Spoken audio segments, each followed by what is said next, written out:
वह देखो, वह जो सबसे आखिरी वाली टेबल पर बैठकर खाना खा रहा है ना, वह बुड्ढा आज पहली बार नहीं आया है। वह इससे पहले भी 2 बार अपने होटल में खाना खाकर जा चुका है, लेकिन उसने अब तक अपने उधार के पैसे नहीं चुकाए हैं और आज फिर आ गया खाना खाने। होटल के एक वेटर ने अपने मालिक चंद्र प्रकाश के कानों में धीरे से यह बात बताई। चंद्र प्रकाश ने उस बुड्ढे की तरफ एक नजर दौड़ाई, उसे ध्यान से देखा और अपने कर्मचारी से पूछा, आज कितने का ऑर्डर दिया है उसने? सर, वो भले ही उधार का खाता है, फिर भी वो कंजूस कभी ज्यादा का ऑर्डर नहीं करता है। आज भी उसने बाकी दिनों की तरह ही सब्जी रोटी मंगाई है, 50 रुपए का बिल होगा उसका। वेटर ने जवाब के साथ उस बूढ़े के प्रति अपने विचार भी व्यक्त किए।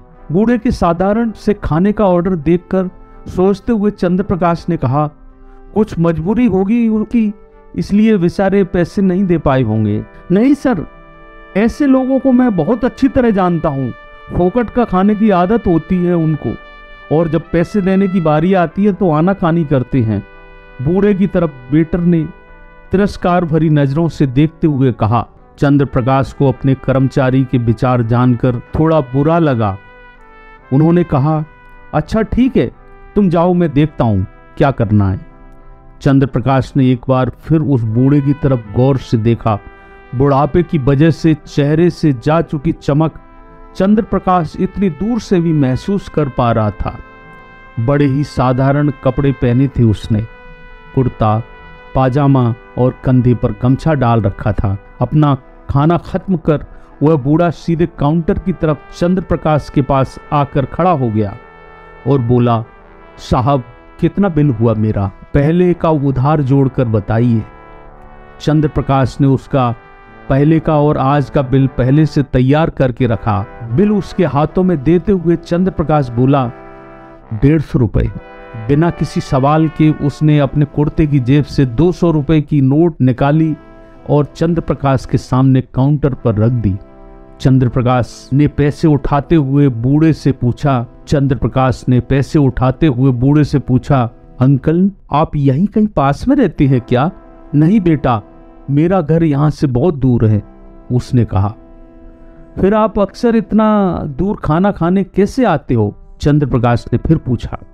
मैं यहाँ पास की एक शॉप में क्लर्क की नौकरी करता हूँ।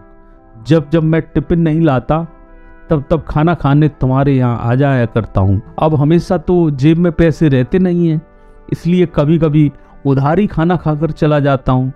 लेकिन आज मुझे तनख्वाह मिली है, इसलिए आज मैं जानबूझकर यहाँ आया हूँ।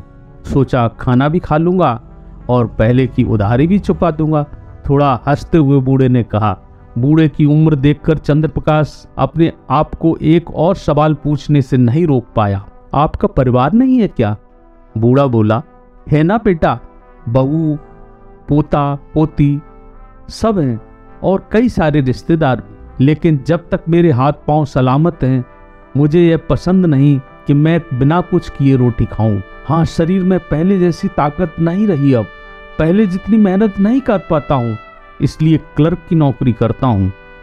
बूढ़े आदमी की ईमानदारी और कठिन परिश्रम देखकर एक बार तो चंद्र प्रकाश के मन में आया कि उससे खाने के पैसे न लिए जाएं, लेकिन उसके साथ हुई 2 मिनट की बातचीत में चंद्र प्रकाश यह तो जान चुका था कि वह बुजुर्ग कितना स्वाभिमानी, उसके स्वाभिमान को ठेस न पहुंचे। यह सोचकर चंद्र प्रकाश ने 150 रुपए काटकर 50 रुपए का नोट निकालकर उसकी तरफ बढ़ाया।